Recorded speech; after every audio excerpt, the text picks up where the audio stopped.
वेळ बराच झालेला आहे आणि दोन्ही तुल्यबळ व्यक्तिमत्व ज्यांना मी ऐकत होतो असे ते ज्यांनी आपल्याला अनेक उदाहरणं देऊन डॉक्टर बाबासाहेब आंबेडकरांचं व्हिजन समजवण्याचा प्रयत्न केला असे ते संजयजी आवटे ज्यांच्याविषयी बरंच काय ऐकलं होतं. मला जेव्हा यांनी प्राचारण केलं तेव्हा मी ठरवलं होतं की बाई येणारा वक्ता कोण असेल. जनरली कसं असते, आम्ही चळवळीतली माणसं केवळ भाषण देऊन थांबत नाही आणि समाजाचं दुखणं समजताना समजून घेत असताना माणसं कोण येतात याचंही तेवढंच मला भान असतं. आणि म्हणून या कार्यक्रमाचे आयोजक अध्यक्ष सन्माननीय अशोकजी रामटेके यांना मी म्हटलं की साहेब वक्ते कोण येतात ते मला सांगा. त्यानंतर ज्यांच्या हाताखाली मी पीएचडी झालो, ज्यांच्या हाताखाली मी सेकंड इंग्लिशचं पीएचडी केलं, खरं सांगायचं मी तुम्हाला, आता त्यांनी उल्लेख नाही केला पण जवळजवळ 19 विषयामध्ये डिग्र्या मी संपादन केलेल्या आहेत. जे आपले कोणी मंत्री होते त्यांच्याकडे 18 डिग्र्या होत्या आणि त्या सर्व डिग्र्या मी यासाठी का शिकत गेलो तेही मी सांगणार आहे. ज्यांच्या हाताखाली मी डॉक्टरेट केलं, impact of Ambedkarism on Dalit autobiography, असे त्यांना मी माझं सुपरवायझर म्हणणं बरं वाटणार नाही, परंतु मला जेव्हापासून मी चळवळीत काम करतो तेव्हापासून ज्यांनी माझं अनुयायी म्हणून काम केलं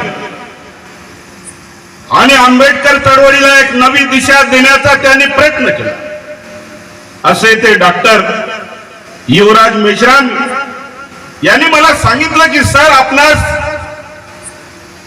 ब्रह्मपुरीला यायचं आहे.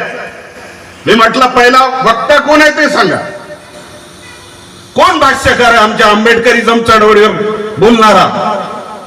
तो भाष्यकार केवळ प्रोफेशनल असेल,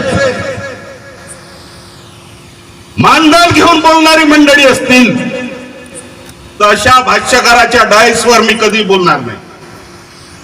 आम्ही डॉक्टर बाबासाहेब आंबेडकरांच्या चळवळीत जरी नाही, डॉक्टर बाबासाहेब आंबेडकरांना जवळून जरी नसेल पाहिलं, परंतु डॉक्टर बाबासाहेब आंबेडकरांच्या समकक्ष असणारे एल.आर. बाली जे 1958 पासून भीमपत्रिका काढतात, त्यांच्या विचाराने प्रेरित झालेली माणसं आहोत आम्ही, ज्याने अनेक पदाचा त्याग केला. इंदिरा गांधी असताना ज्ञानसिंग यांच्याकडे गेले होते, बोला एल.आर. बाली साहेब तुम्हाला कुठलं पद आणि प्रतिष्ठा पाहिजे. एल.आर. बालीनं म्हटलं की मला कुठलंही नको. त्या माणसाच्या प्रेरणेनं, आंबेडकरांच्या प्रेरणेनं आम्ही मोठे झालेले माणसं. म्हणून मी त्यांना सांगितलं की मी येताना मला फक्त वक्ता कोण आहे सांगा. त्यांनी सांगितलं की सर्वप्रथम दिल्लीचे वक्ते येतील. सर दिल्लीचे वक्ते येत असतील तर आपण तुम्ही अध्यक्ष राहावं, कारण या सर्वांचं एनालिसिस करण्याची क्षमता आपल्यामध्ये आहे असं आम्ही मानतो. मलाही आनंद झाला, कुणीतरी मला माझ्या ज्ञानाच्या, माझ्या कौशल्याचा, माझ्या डिग्रीचा, माझ्या चळवळीचा मान करतो. मी म्हटलं बोला कोण येत आहेत. त्यांनी सर्वप्रथम सांगितलं की योगेंद्र यादव येत आहेत. योगेंद्र यादवांचा त्यांना निरोप आला नाही. त्यानंतर त्यांनी सांगितलं की साहेब रवीश कुमारला मी पत्र पाठवतो. रवीश कुमार पत्रकारितेचा जिवंत आवाज. रवीश कुमार सर्वावर घाला करून समाजाचं दुःख मानणारा वास्तववादी प्रॅग्मॅटिस्ट माणूस, ते जर येत असेल तर मी नक्कीच तिथं हजर राहील म्हटलं. परंतु त्याने मला सांगितलं की सर हे तुम्हालाच व्यवस्था करायची. मी रवीश कुमारशी प्रत्यक्ष संपर्क साधला. रवीश कुमारने सांगितलं की डॉक्टर कातकर तुमच्या शब्दाचा मी मान राखायला तयार होतो, परंतु माझ्या आईची तब्येत खराब आहे आणि आईची तब्येत खराब असल्यामुळे मी येऊ शकत नाही. याबद्दल दिलगिरी व्यक्त करतो असं त्याने रिसर मेसेज पाठवला. मी म्हटलं की रवीश कुमारजी, आपण आपल्या आईची काळजी घ्यावं, कारण आई ही सर्वांना एक खूप मोठी काय सर्व शिक्षण देणारी असते. एक सुसंस्कृत आई 100 शिक्षकाच्या बरोबरीची असते असं म्हणतात. आपण आपल्या आईची काळजी घ्यावं. त्यानंतर त्यांनी मला लगेच कळवलं की साहेब, हे दोन्ही माणसं येत नाही. तर म्हटलं मला अध्यक्ष म्हणून बोलवू नका. मग नंतर त्यांनी सांगितलं की 15 दिवसांनी पुन्हा रामटेके साहेबाचा फोन आला की नागपूरला आहे, बोला साहेब असं असं होत आहे, आपण अध्यक्षपद स्वीकारावं अशी आमची विनंती आहे. ठीक आहे म्हटलं, येणारे कोण आहेत? एक नाव त्यांनी सुरुवातीला नावही नाही सांगितलं, पण संजय आवटेजीचं नाव मला सर्वप्रथम त्यांनी सांगितलं. संजय आवटेजींना मी युट्यूबवर बघितलं. संजय आवटेंना मी म्हटलं की आपली पुस्तकं मी चाळून पाहिलीत. अनेक पुस्तकाचे लेखक आहेत. वेगवेगळ्या चळवळीमध्ये त्यांचे इंटरव्ह्यू घेत असतानाचे प्रसंग पाहिले. चालेल म्हटलं. दुसरे वक्ते संयोगाने बदलले. मला रामटेके साहेबाचा तोही फोन आला की साहेब सांगा म्हणे. मी म्हटलं, एक आमचे मुंबईचे मित्र आहेत जे मिलिंद कॉलेजच्या चळवळीमध्ये ज्यांनी आपलं शिक्षण घेतलं, त्याच मिलिंद कॉलेजला मी शिकलो, आणि असे आमचे बाबा पाटील मुंबईचे आहेत. कदाचित त्यांना तुम्ही विचारा, मी त्यांचा नंबर देतो आणि ते येतील. आणि मग म्हटलं की मग मी आता अध्यक्ष म्हणून यायला तयार आहे. याचं सांगण्याचं कारणच असं की जिथं आपण जातो, शुद्ध मनाचे किंवा दृढनीचे असणारे जर माणसं असतील तर त्यांच्या भाषणामध्ये किंवा त्यांच्या बोलण्यामध्ये, त्यांच्या संप्रेषणमध्ये ज्या काही कल्पना येतात त्या समाजाला नव चैतन्य देऊन जातात. आणि असे नवचैतन्य देणारे दोन्ही वक्ते, या दोन्ही वक्त्यांनी जी आपली मतं मांडली, त्या वक्त्यांचं मी मुद्देसूद नोंद करत होतो की बघूया म्हटलं की वक्ते किती काय काय मांडतात. त्यामध्ये सर्वप्रथम बाबा पाटील, प्राचार्य बाबा पाटील, उपप्राचार्य बाबा पाटील बोलले. मी म्हटलंय की अख्खं माझं एज्युकेशनचं थिसिस बाबा पाटील मांडत आहेत, आणि म्हणून मी त्या विषयामध्ये जाणार नाही की बाबा पाटलांनी पूर्ण माझं, डॉक्टर बाबा पाटील यांनी पूर्ण थिसिस अक्षरशः तुम्हाला समजावून सांगितलं. जे बाबा पाटील सांगत होते तेच मी माझ्या एमफिलच्या थिसिस मध्ये संपूर्ण लिखित करून ठेवलेलं आहे. कदाचित बाबा पाटलांनी माझं थिसिस पूर्ण वाचून तर नाही घेतलं ना, हाही माझ्या समोर थोडा थोडा डोक्यामध्ये शंका येत होती असं वाटत होतं. बाबा पाटील आपण शिक्षणाचं महत्व सांगितलं. बाबा पाटील आपण म्हटलात शिक्षणाशिवाय तरणोपाय नाही. बाबा पाटील आपण म्हटलात की शिक्षण हे वाघिणीचं दूध आहे. तुम्हाला सांगायचा आनंद होतो की या 14 एप्रिलला माझी जेव्हा जाहिरात मागली पत्रकारांनी, त्यांनी मला म्हटलं की साहेब तुमच्या डिग्र्या लिहितोय, पुढे काय लिहू सांगा. मी त्यांना माझ्या नावाच्या त्या डिग्र्यावरती लिहा म्हटलं, शिक्षण हे वाघिणीचं दूध आहे. शिक्षण हे वाघिणीचं दूध आहे. जो प्राशन करेल तो गुरगुरल्याशिवाय राहणार नाही. त्यांनी फक्त एवढंच लिहिलं, शिक्षण हे वाघिणीचं दूध आहे. आणि आमचे डॉक्टर बाबा पाटील इथं सांगत होते की शिक्षणाशिवाय तरणोपाय नाही, शिक्षण हे वाघिणीचं दूध आहे. पण बाबा पाटीलजी, शिक्षण हे वाघिणीचं दूध असेल पण कुठलंही दूध पिल्यानं वाघासारखं माणूस गुरगुरत नाही, अशी आजची शिक्षण व्यवस्था आहे. या देशामध्ये आजच्या घडीला तुम्हाला माहित असेल नसेल, या देशामध्ये केंद्रीय विद्यापीठ आहेत, या देशामध्ये शासकीय विद्यापीठ आहेत, या देशामध्ये खाजगी विद्यापीठ आहेत, या देशामध्ये डीम विद्यापीठ आहेत. या देशामधील केंद्रीय विद्यापीठांना कमकुवत करून, या देशामध्ये शासकीय विद्यापीठांना कमकुवत करून खाजगी विद्यापीठ जवळजवळ 430 आली आहेत. त्याचाही आपण उल्लेख केला. या 430 विद्यापीठामध्ये आमच्या लेकरा बाळांना कुठलीच सवलत, फीस परवडण्याजोगी नाही. आणि त्या विद्यापीठामध्ये स्वतःचा करिक्युलम, स्वतःचा सिलेबस करून, आवश्यक असणारा अनावश्यक असणारा असे सिलेबस करून, मार्केटिंग स्ट्रॅटेजी वापरून समाजाला गुमराह करून शासकीय विद्यापीठाचं महत्व कमी करण्याचं काम डॉक्टर बाबा पाटील होत आहे। अशा वेळेस बाबासाहेब म्हणतात, बाबासाहेबांनी शिक्षणाचं महत्व सांगताना म्हणतात, विज्ञान आणि तंत्रज्ञान यांच्या शिक्षणाशिवाय तरणोपाय नाही, असं बाबासाहेब एका ठिकाणी बोलताना स्पष्ट बोलले होते। त्यानंतर बाबासाहेब म्हणतात, शिक्षणाच्या बळावर आपण माऱ्याच्या जागा काबीज करू शकतो, असंही बाबासाहेब एके ठिकाणी बोलून दिले। धर्म आणि शिक्षण याविषयी आपण बोललात। बाबासाहेब पुढे म्हणतात, इथल्या प्रोफेसरांना महत्व किंवा आकांक्षा नाही। डॉक्टर बाबासाहेब एका ठिकाणी म्हणतात की प्रोफेसर कसा असायला पाहिजे। बाबासाहेब जेव्हा कोलंबिया युनिव्हर्सिटी मध्ये शिकत होते, बाबासाहेबांनी सर्वप्रथम पत्र कोणाला लिहिलं होतं?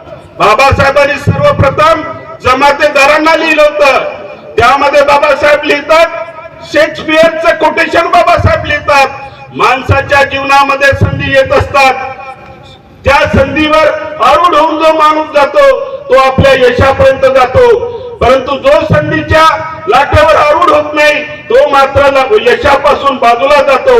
त्यावेळेस डॉक्टर बाबासाहेब म्हणतात की जर त्यावेळेस मांजरूळ झाली होती की पालक हे मुलाच्या कर्माचे धनी आहेत, जन्माचे धनी आहेत, कर्माचे धनी नाही।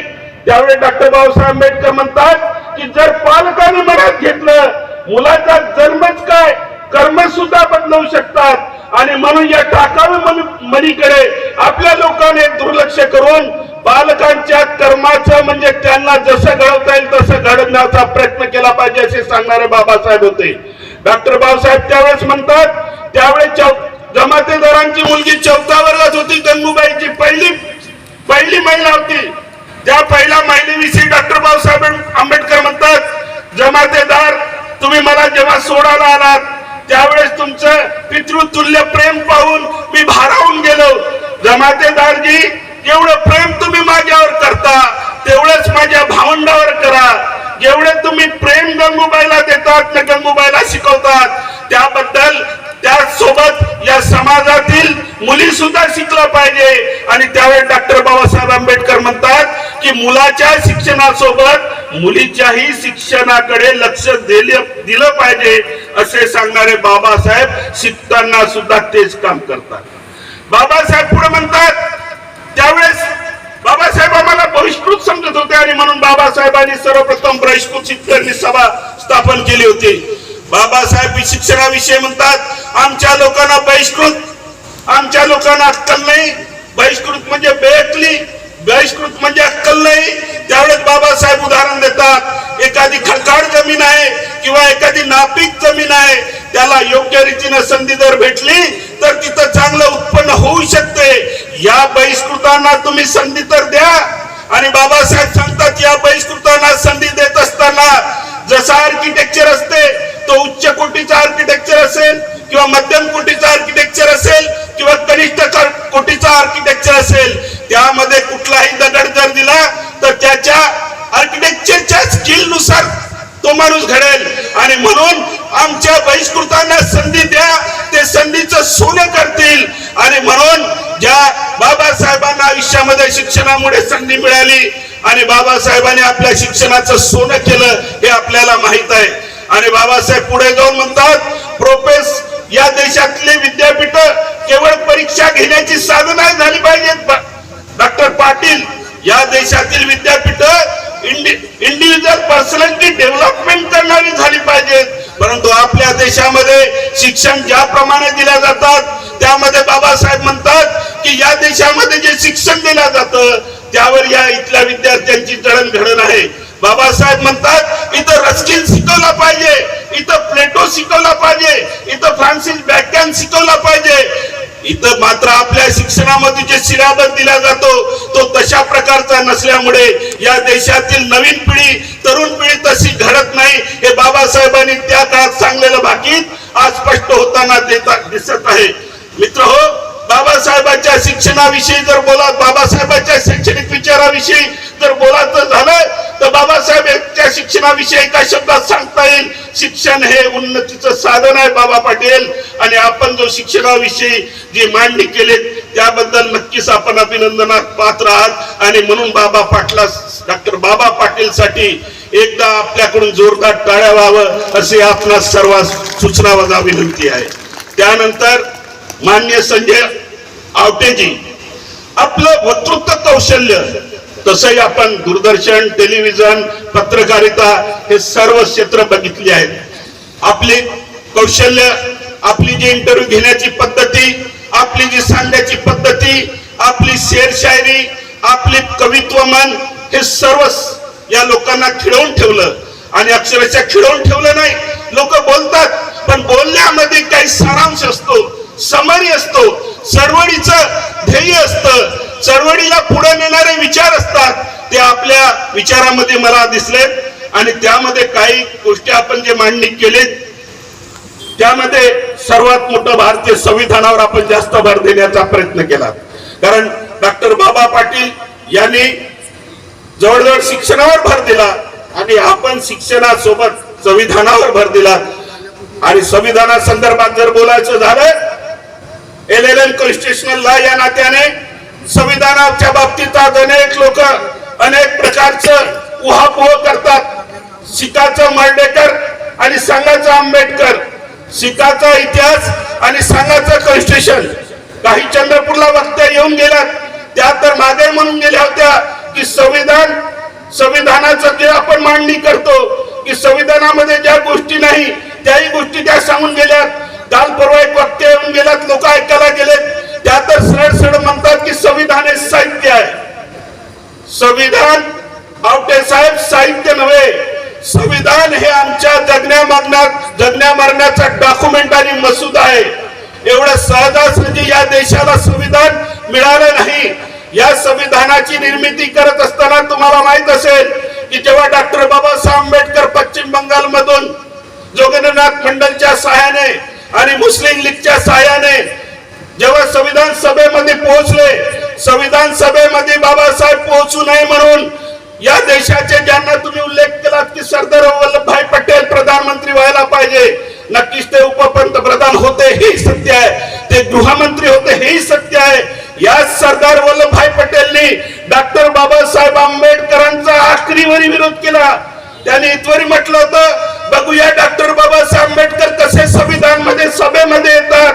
अरे मी दारेच काय, तावदाने खिडक्या सुद्धा सर्व बंद केली आहेत आणि डॉक्टर बाबासाहेब आंबेडकरांना संविधान सभेमध्ये येऊ नये म्हणून सर्व परीने प्रयत्न करणारे, ज्यांचा उदय होतो ते सरदार वल्लभभाई पटेल होते, हे स्पष्ट नमूद करावं असं वाटेल.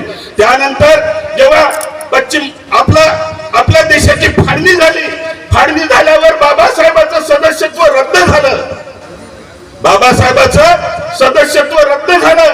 अशा वेळेला बाबासाहेबाला पुन्हा संविधान सभेमध्ये जाणं एवढं साधं सोपं काम नव्हतं.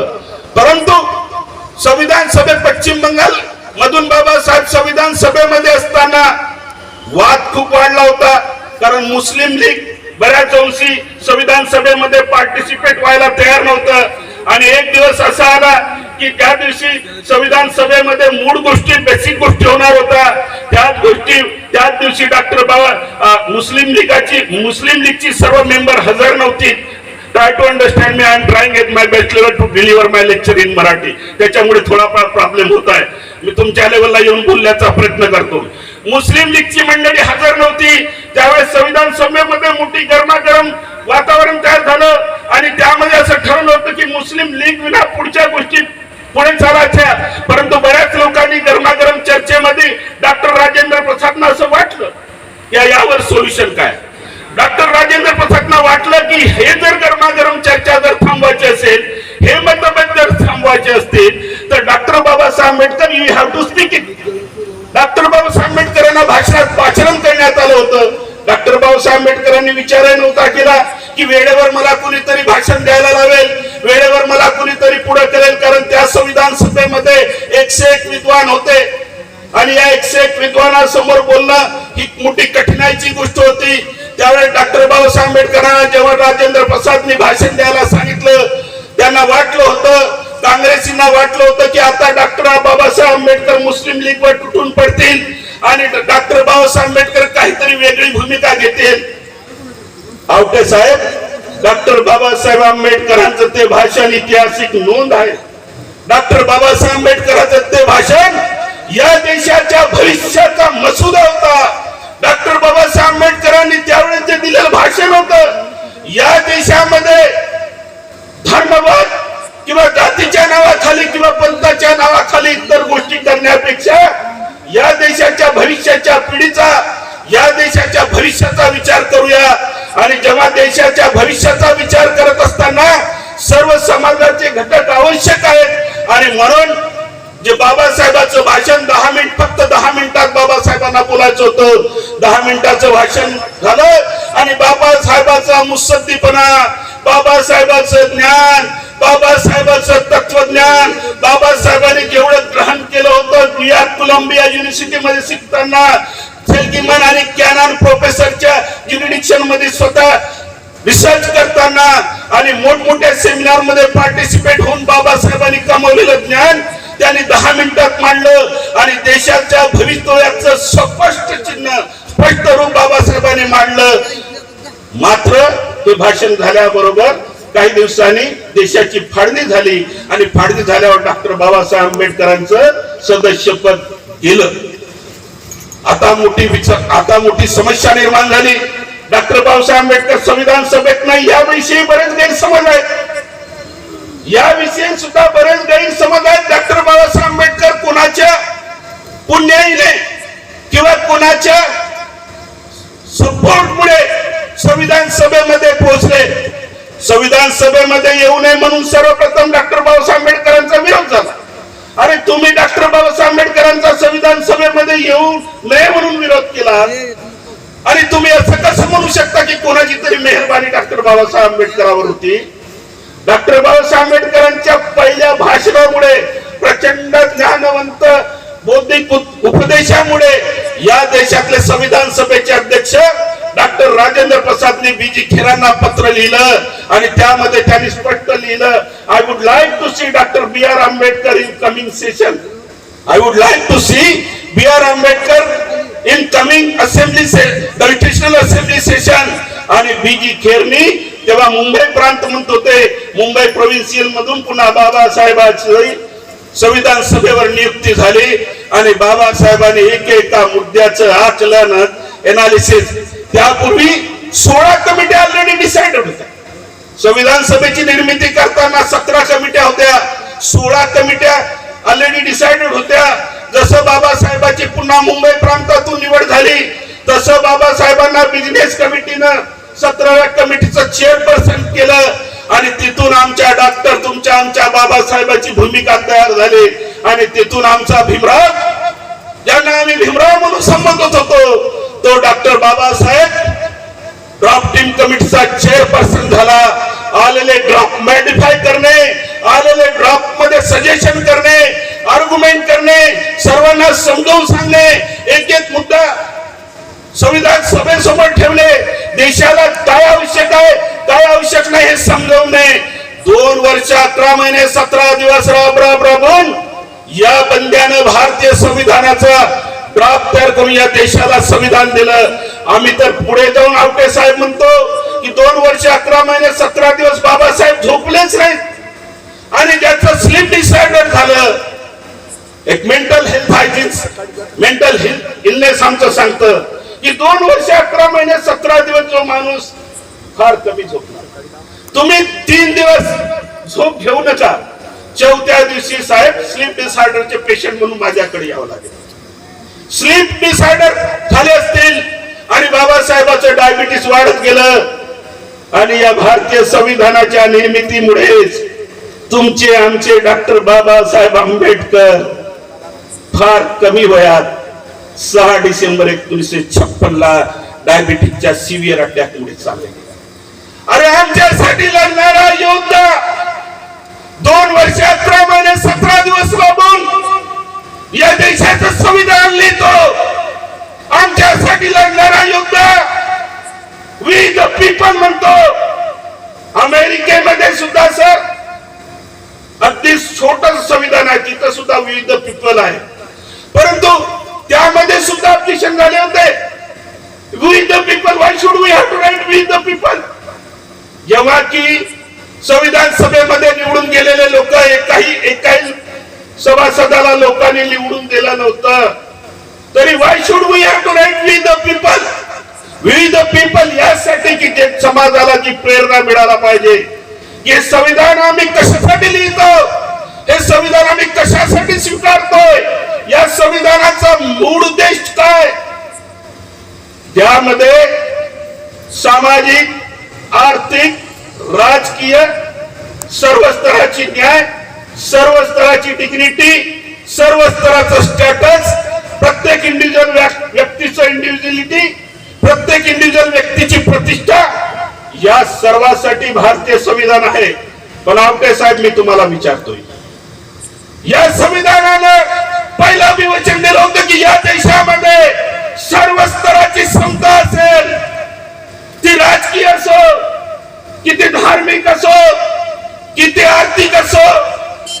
काय या देशामध्ये 1947 साली भारत देश स्वतंत्र झाला, पहिलं मंत्रिमंडळ गठीत झालं अस्थायी स्वरूपाचं. 1951-52च्या ऍक्ट नुसार या देशामध्ये इलेक्शन झालं. अहो, या देशाच्या शिल्पकारानं दिलेल्या मतदानाचा अधिकार किती या लोकांनी कामी लावला. मुंबईमध्ये डॉक्टर बाबासाहेब आंबेडकरांचा पराजय झाला, भंडाऱ्यावरून डॉक्टर बाबासाहेब आंबेडकर उभे झाले, तिथंही त्यांचा पराजय झाला. तरी हा बंदा डगमगला नाही. हा बंदा तरी म्हणत होतो, गायकवाडांना पत्र लिहिताना डॉक्टर बाबासाहेब आंबेडकर म्हणाले, गायकवाड भाऊराव, तुमचाच पराजय झाला नाही, माझा सुद्धा पराजय झाला. विचार करा आवटे साहेब, 1937 मध्ये ब्रिटिशांच्या राजकारणामध्ये जेव्हा इलेक्शन झालं होतं, याच इंडिपेंडंट लेबर पार्टीला, डॉक्टर बाबासाहेब आंबेडकरांच्या स्वतंत्र मजदूर पक्षाला 14 लोक आमदार दावणीला निवडून आले होते. बेरार मधून काही लोक निवडून आले होते आणि जोशी सारख्या माणसाला MLC वर बाबासाहेबांनी पाठवलं.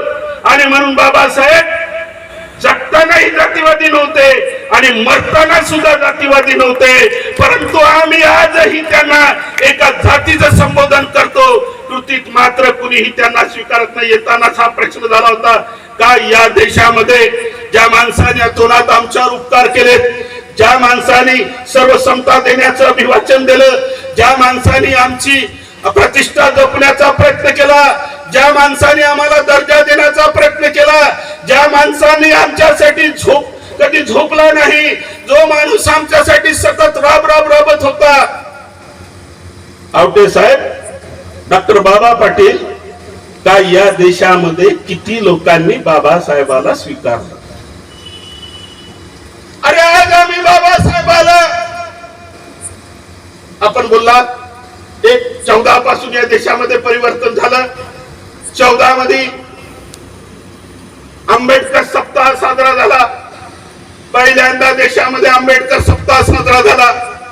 संयोगानं मी जिल्ह्याचा गेस्ट होतो. सर्व मंत्री आमचे त्यावेळेचे जेवढे होते आमदार होते ते माझं भाषण ऐकायला आले, म्हणजे भाषण ऐकावंच होतं कारण तो सप्ताह होता. त्यावेळेस मला वाटलं की येणारे पंतप्रधान हे डॉक्टर बाबासाहेब आंबेडकरांचा सप्ताह साजरा करत आहेत.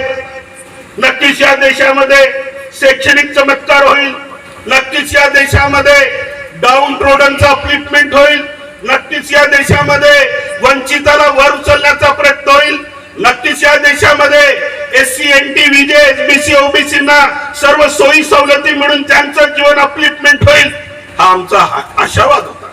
मी सुद्धा त्या भाषणामध्ये म्हटलं की असे प्रोग्राम आजवरी झाले नाही 70 वर्षात, परंतु आल्याबरोबर बंदा 7 दिवसाचा आंबेडकर सप्ताह साजरा करतोय. आणि त्यानंतर स्टेजवर बोलण्यासाठी भरपूर काही चाललं. संविधान आमचा धर्मग्रंथ. अरे कोण म्हणतो संविधान आमचा धर्मग्रंथ नाही? रिलिजियस लिटरेचर, धर्मग्रंथ साहित्य. तुम्ही म्हटल्याप्रमाणे बुद्धी आणि ज्ञान आणि शिक्षण ही गोष्ट एखाद्याला एनालिसिस करायला भाग पडतं. गोव्याच्या भाषणामध्ये आमचे त्यावेळेस आजचे पंतप्रधान त्यावेळेस म्हणाले की संविधान आमचा धर्मग्रंथ आहे. अरे धर्मग्रंथ आहे तर या देशामध्ये खाण्यापिण्याच्या आवडीनिवडी तुम्ही कशा डिसाईड करता की जेव्हा संविधान आम्हाला प्रत्येकाला चॉईस, फ्रीडम ऑफ चॉईस, म्हणजे आम्हाला धंदा कोणता करावा हे फ्रीडम ऑफ चॉईस आहे, आम्ही काय खावं आमचं फ्रीडम ऑफ चॉईस आहे, आम्ही रिलीजियस कोणता एक्सेप्ट करावं आमचं फ्रीडम ऑफ चॉईस आहे, आमचं फ्रीडम ऑफ एक्सप्रेशन आहे. आल्याबरोबर तुम्ही सांगता की यांनी हे खायला पाहिजे, यांनी ते खायला पाहिजे, आणि वरून सांगता की संविधान आमचा धर्मग्रंथ आहे. संविधान कोडच नाव दिल्याने संविधानाची पायमल्ली करण्याचा प्रयत्न होत आहे. काही लोक येऊन सांगतात की संविधान हे साहित्य आहे. अरे फिक्शन आणि काल्पनिक गोष्टीवर भारताचं संविधान नाही झालं आहे. भारताचं संविधान संपूर्ण देशाचं अध्ययन केल्यानंतर, कोलंबिया आणि लंडन मध्ये जाऊन सतत ग्रंथामध्ये डुबून झाल्यानंतर आणि स्वतःचं राजगृह स्थापन करून पुस्तकाचं वाचन केल्यानंतर त्या डॉक्टर बाबासाहेब आंबेडकरांनी अहोरात्र राबून 16 कमिट्यानं जे सजेशन दिलं त्या कमिटीचं मॉडिफिकेशन करून या देशाचं संविधान सामान्य माणसाला न्याय देण्याचं, सामान्य माणसाला जगण्याचा अधिकार देण्याचं, सामान्य माणसाला सर्व देण्याचं प्रियंबल म्हणजे अभिवचन देतं. परंतु सांगा साहेब, आमची आर्थिक परिस्थिती बदलली. अरे या देशामध्ये तुमच्या ब्रह्मपुरीमध्ये कितीतरी लोक करोडोपती असतील, कितीतरी लोक करोडोपती असतील, कितीतरी लोक अरबोपती असतील. देशाच्या इतिहासामध्ये विचार केला तर कितीतरी लोक करोडोपती. काय भारतीय संविधान कॅपिटलिस्ट भांडवलदार वाढवण्यासाठी भारतीय संविधान बाबासाहेबांनी दिलं होतं. जेव्हा बाबासाहेब आर्थिक समता म्हणतात त्या भांडवलशाहीवर तुमचा आणि आमचा तेवढाच अधिकार आहे. परंतु आम्हीही कुठेतरी भांडवलशाही वाढवण्यासाठी सहाय्यभूत झालोय. आम्ही कुठेतरी चुकत आहोत. आम्ही कुठेतरी बाबासाहेबाला जे स्वीकारलं, तुम्ही म्हटलात की knowledge is the key by which we can open any other door. Doctor Baba Patil Ruskin म्हणाले होते. बाबासाहेब त्याच तोडीचे बोलत होते की ज्ञानामध्ये अशी ताकद आहे की जगाचा कुठलाही दरवाजा खोलल्याशिवाय राहत नाही. परंतु होतं कसं? एका शाहिरानं या देशाविषयी वर्णन करताना म्हटलं होतं, आवटे साहेब आठवण झाली, एक ही उल्लू काफी है, एक ही उल्लू काफी है गुलिस्ता बर्बाद करने के लिए, या हर डाल पे उल्लू बैठता है तो अंजाम गुलिस्ता क्या होगा. अरे एक ही उल्लू काफी है गुलिस्ता बर्बाद करने के लिए, या हर डाल पे उल्लू बैठा है तो अंजाम गुलिस्ता क्या होगा. 1952 मध्ये पहिलं इलेक्शन झालं तेव्हा जमीनदार पुढे आले. त्यानंतर इलेक्शनची परंपरा चालत गेली. परंतु बाबासाहेबांनी ज्या देशाचं संविधान देताना डेमोक्रॅटिक आणि रिपब्लिक हा शब्द वापरला होता. आपल्या देशामध्ये डेमोक्रेसी आहे, लोकतंत्र आहे, लोकशाही आहे, पण गणतंत्र आहे का? हो, प्रत्येक माणूस बोलताना म्हणतो की या देशामध्ये लोकशाही आहे. मान्य लोकशाहीची डेफिनेशन माहित आहे की लोकांनी लोकांकडून चालवलेलं राज्य पुढे ते पूर्ण परिचित झालं. पण या देशामध्ये लोकतंत्र भारतातच आहे का? लोकतंत्र भारतात आहे का? लोकतंत्र भारतात जसं आहे हेच लोकतंत्र, जे राज्य शासन करण्याची प्रणाली आहे, राजेशाही प्रणाली आहे. काही ठिकाणी हुकुमशाही आहे, काही ठिकाणी डिक्टेटरशिप आहे, काही ठिकाणी मोनार्की आहे. आपलं लोकतंत्र जसं भारतात आहे हेच लोकतंत्र जपान मध्ये राजेशाही मध्ये आहे. तिथं राजा असतो ना, लोकशाही सुद्धा आहे. तुम्ही जवळचं राष्ट्र नेपाळ पाहिला, तिथं लोकशाही आहे आणि राजा आहे. इव्हन दो ज्या देशाचं आपल्यावर रुलिंग होतं ज्याला आपण ब्रिटिश म्हणतो, त्या ब्रिटिशच्या कंट्रीमध्ये लोकशाही आणि राजा आहे. आता फरक काय? आपल्या देशामध्ये रिपब्लिकन आपण म्हणतो, पण आपल्या देशामध्ये गणतंत्र आणि लोकतंत्र ही परंपरा का रुजू प्रत्यक्षात आणून दिली नाही. कारण लोकशाहीमध्ये, लोकतंत्रामध्ये निवडून येणारे हे कोणाच्यासाठी तरी काम करत असतात. जसं ब्रिटनमध्ये किंवा इंग्लंडमध्ये राजासाठी काम करतात, नेपाळमध्ये लोकशाहीमध्ये इलेक्शन होते राजासाठी काम करतात. आपल्या देशामध्ये लोकशाहीमध्ये निवडून येणारे मला बोलायची आवश्यकता नाही. कोणाचे तरी मानसिक गुलामच असतात आणि कुणासाठी तरी काम करतात. याही गावामध्ये कोणी नाही कोणाचे तरी मानसिक गुलाम आहेत आणि म्हणून या देशामध्ये लोकशाही लोकशाही सांगण्यात येतं. परंतु या देशामध्ये बाबासाहेबांना अपेक्षित असणार लोकतंत्र गणतंत्र ही जर सिस्टम प्रणाली जर आली असती तर या देशामध्ये सामान्य माणसाला न्याय मिळाला असता. मग रिपब्लिकन गणतंत्र मध्ये काय फरक आहे? गणतंत्रामध्ये all things are belongs to people आणि जो निवडून येणार आहे लोकांमधून तो कोणासाठी काम करत नाही तर लोकांच्या कल्याणासाठी काम करतो आणि स्वतःच्या कल्याणासाठी काम करतो. त्याला म्हटलं जातं गणतंत्र. It is called the Republican. आणि आपल्या भारतीय संविधानाने तुम्ही झोपेत राहू नका. लोकतंत्र गणतंत्र सिस्टम प्रणाली स्वीकारली आहे. परंतु या देशामध्ये दिल्ली पासून चंद्रपूर पासून पत्रकारापासून तर प्राध्यापकापासून सर्व सांगताना सांगतात लोकतंत्रावर बोलतात. परंतु या देशाची घटनेला अपेक्षित अशी परंपरा राज्य म्हणजे सिस्टम आहे ती होती लोकतंत्र आणि गणतंत्र. आणि या देशामध्ये बाबासाहेब गेल्यानंतर फक्त लोकतंत्र सुरू आहे. आम्ही कपडे जरी घातलो बाबा पाटील आमचे कपडे जरी बदलले आमचा दर्जा जरी बदलला एकीकडे अमीर होत आहे एकीकडे अदानी अंबानी तुमचे पैसे घेऊन पड काढत आहे एकीकडे या देशाच्या प्राईम मिनिस्टरला एक काय म्हणतात हिस्टेरिया झालाय. जगात सर्वात मोठा श्रीमंत माणूस होण्याचं त्यांनी स्वप्न पाहिलेलं आहे आणि तुम्ही संविधान आहे म्हणून आपण सुरक्षित आहोत इथवरही राहू नका. जोपर्यंत या देशामध्ये लोकतंत्र गणतंत्र येणार नाही जोपर्यंत या देशामध्ये शिक्षण व्यवस्था बदलणार नाही जोपर्यंत या देशामध्ये आपणही त्याला जबाबदार आहोत. तुम्ही इथं चांगले शिकले सवरले लोक आहात. मला माहित आहे की जेव्हा थोडाफार पैसा आला तेव्हा आपली मुलं कुठं पाठवली आपण. बाबासाहेब हे राष्ट्रीयकरणाचे पुरस्कर्ते होते. राष्ट्रीयकरणाचे पुरस्कर्ते होते म्हणजे निवड भाषण दिल्याने राष्ट्रीयकरण होणार नाही. मी माझं पोरग एकुलतं एक शिकवत असताना माझ्याकडे गाडी घोडा असताना मी माझा मुलगा नगर परिषदच्या शाळेत शिकवला साहेब. नगर परिषदच्या शाळेत. आता जे तुम्ही बाबा पाटील पार्टी संदर्भात बोललात पार्टीमध्ये 200 स्लॉट द्यायचं ठरवलं होतं आणि प्रत्येक फेलोशिप देत असताना स्लॉट असतात आणि 200 मेरिटचे स्लॉट होते. कोणीतरी चांगलं महाज्योतीमध्ये पूर्ण भेटत आहेत कोणीतरी चांगलं सारथीमध्ये पूर्ण भेटत आहेत आणि या 200 पोराचं मेरिट दावून बाबा पाटील सर्व पोरं उपोषणाला बसले.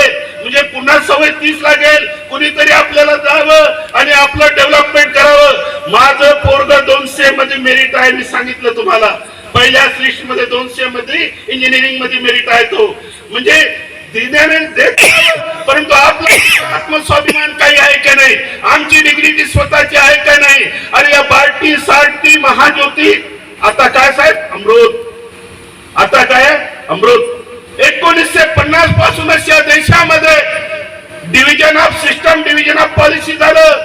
आदिवासीसाठी वेगळं मंत्रालय सामाजिक न्याय मंत्रालय वेगळं आपल्याकडे अलीकडे जातीय विभागणी करण्यासाठी बहुजन कल्याण मंत्रालय वेगळं आदिवासी मंत्रालय वेगळं सामाजिक न्याय मंत्रालय वेगळे. काय it is the division of system on the name of welfare.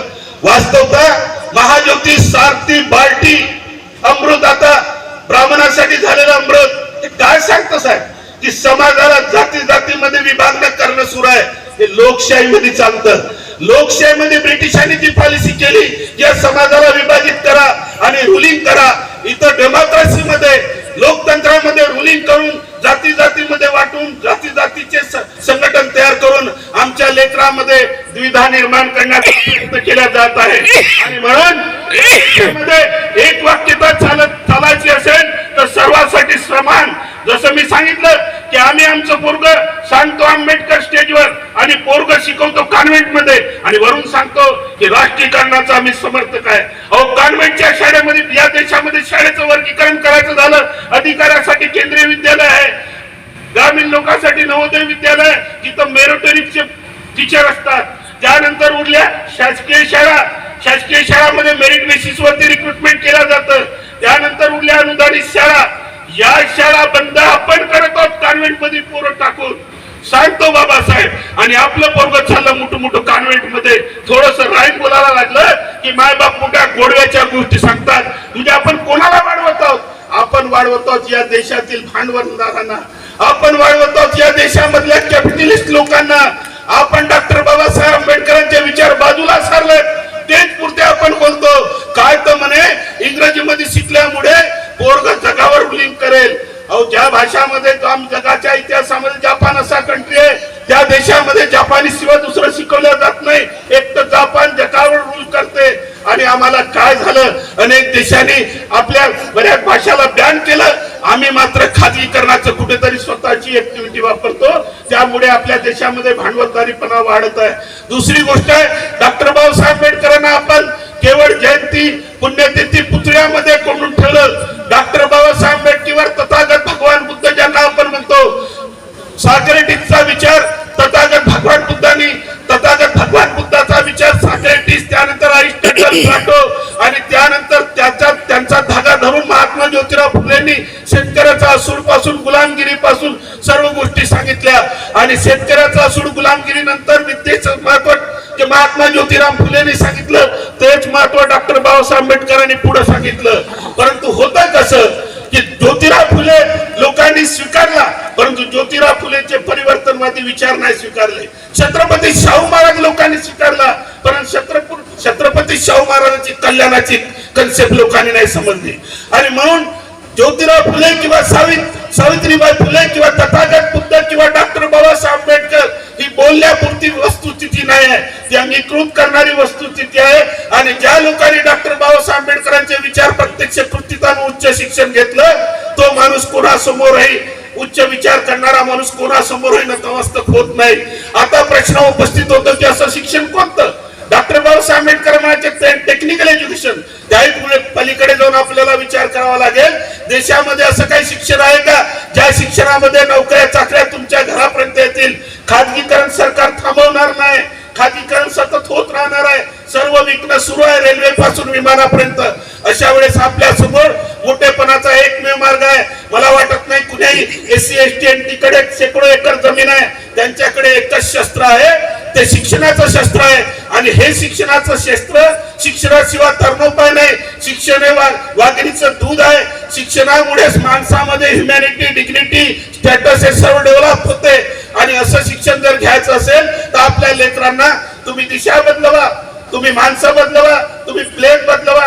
तुमची दिशा बदललेली असेल, तुम्ही कार्यक्रम बदलवा, समाजामध्ये बदल येताना दिसेल. आणि म्हणून डॉक्टर बाबासाहेब आंबेडकरांनी जे टेक्निकल एज्युकेशन म्हटलं होतं, आमच्यासाठी लढणारा लढवय्या आज नाही आहे, परंतु तुम्ही आम्ही एकामेकाला आउटसाइड कोऑर्डिनेशन, कोलॅबरेशन, कोलेशन हे CC चे शब्द आहे.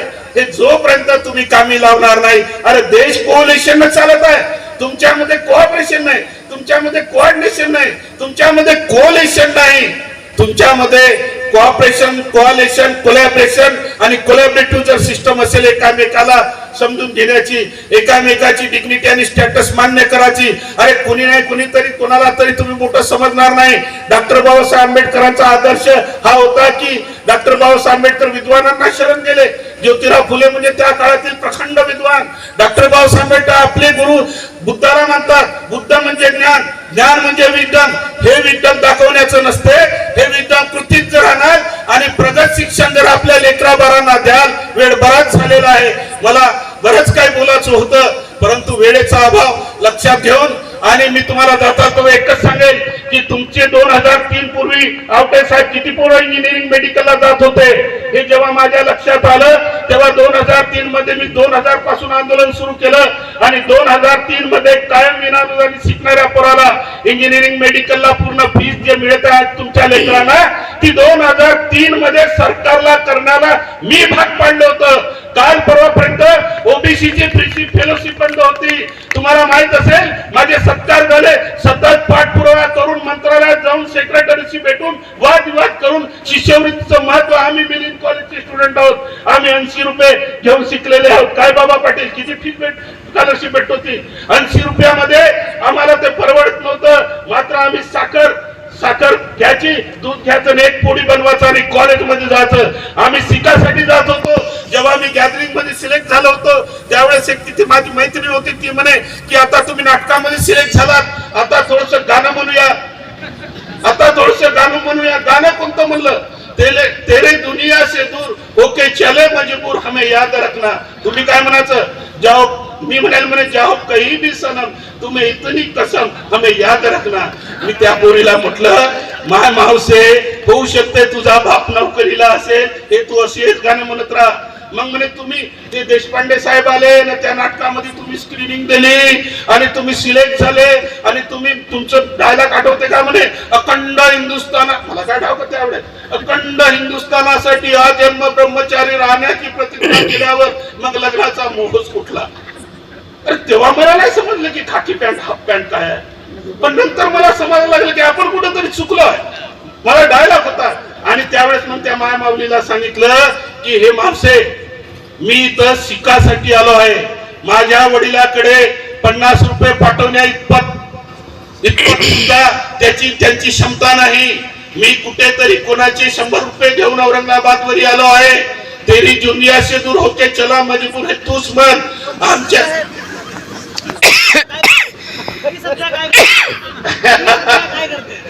आता तुमच्यासारखे फेसबुकवर आमच्या मैत्रिणी येत नाही, कारण आम्ही चळवळी मधले लोक, पण ते आहे फेसबुक मध्ये नक्कीच ती सध्या.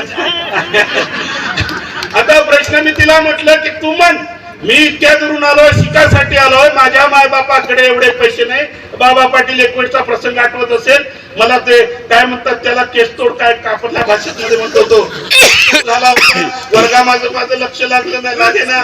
माझी मॅडम म्हणते, ती मॅडम होती आपली पुरोहित महाडचा सत्याग्रह पाहणारी, ती म्हणते की बेटा मी हे आर्ट लावतो, मी सायन्स लावतो, तुमचं बेटा म्हटल्याबरोबर मी लागलो धायधाय रोडाला. अरे मी त्यावेळेस काय असं नव्हतं, hello hi how are you mummy, where are you, हो हो हो तू छान आहे, तसं नव्हतं. त्यावेळेस पत्र, 2 ओळीचं पत्र पोस्टात टाकायचं, ते आई वडिलाला मिळालं तरी ठीक आहे, तेही वाचता यायचं नाही, आई वडील अडाणी कोणाकडे तरी घेऊन जायचे. अशा परिस्थितीतून आम्ही आलो आणि त्यामुळे त्या काळातली परिस्थिती आठवली. आजही डोळ्यात आसू आहेत, परंतु आंबेडकरांची प्रेरणा होती. डॉक्टर बाबासाहेब आंबेडकर, त्यांना त्यावेळेस आमच्यापेक्षा अत्यंत कठीण परिस्थिती होती. अरे आम्हाला कमीत कमी लाईट तरी भेटला, त्या माणसाला साधा कंदील नाही भेटला. त्या माणसाने जी व्यथा भोगली ती व्यथा आमच्या डोळ्यासमोर होती. आणि तशा अवस्थेमध्ये त्यावेळेस मग त्या मॅडम मी रडायला लागलो. मॅडम म्हणाल्या, अरे याला दवाखान्यात घेऊन जा म्हणे. दवाखान्यात घेऊन जावं तर घाटीमध्ये पैसे नाही म्हणे. काही हरकत नाही म्हणे. डॉक्टर बाबा पाटील तेव्हा मला इंजेक्शन दिलं ना, चक्कर येऊन घरी पडून राहिलो. बरं झालं की ते नंतर इंजेक्शनची नशा उतरली ना, वाचलो ना, आज तुमच्या समोर आहो. या परिस्थितीतून आम्ही आलेले माणसं आहोत आणि म्हणून समाजाला योग्य दिशा द्यावं म्हणून ओबीसीची बंद असलेली शिष्यवृत्ती आता 2017 पासून ओबीसीची शिष्यवृत्ती मिळत नाही, त्यावर सतत पाठपुरावा करून आता मागच्या वर्षाला पत्र काढलं आणि आता या सरकारने आल्याबरोबर पुन्हा ते परिपत्रक रद्द ठरवलं. पुन्हा मला बोलावं लागलं आणि ते परिपत्रक सुरू झालं आणि अद्यापही मात्र 2017 पासून ओबीसीचे फॉर्म वगैरे रेडी होऊन आहेत, परंतु पैसे मिळाले नाही.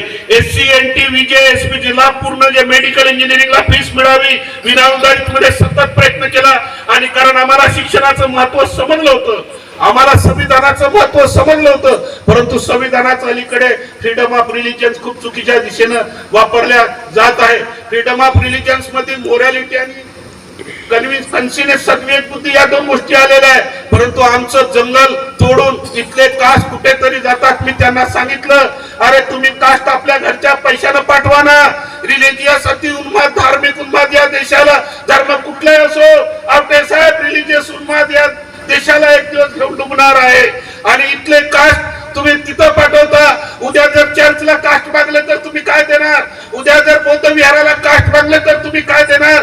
अरे तुम्हाला आम्ही या देशाच्या संपत्तीचं रक्षण करासाठी मिनिस्टर बनवलं, तुम्हाला या देशाचं रक्षण करासाठी पंतप्रधान बनवलं, तुम्हाला या देशामध्ये रिलिजियस एकोपा राहावा यासाठी तुम्हाला आम्ही सत्ता दिली.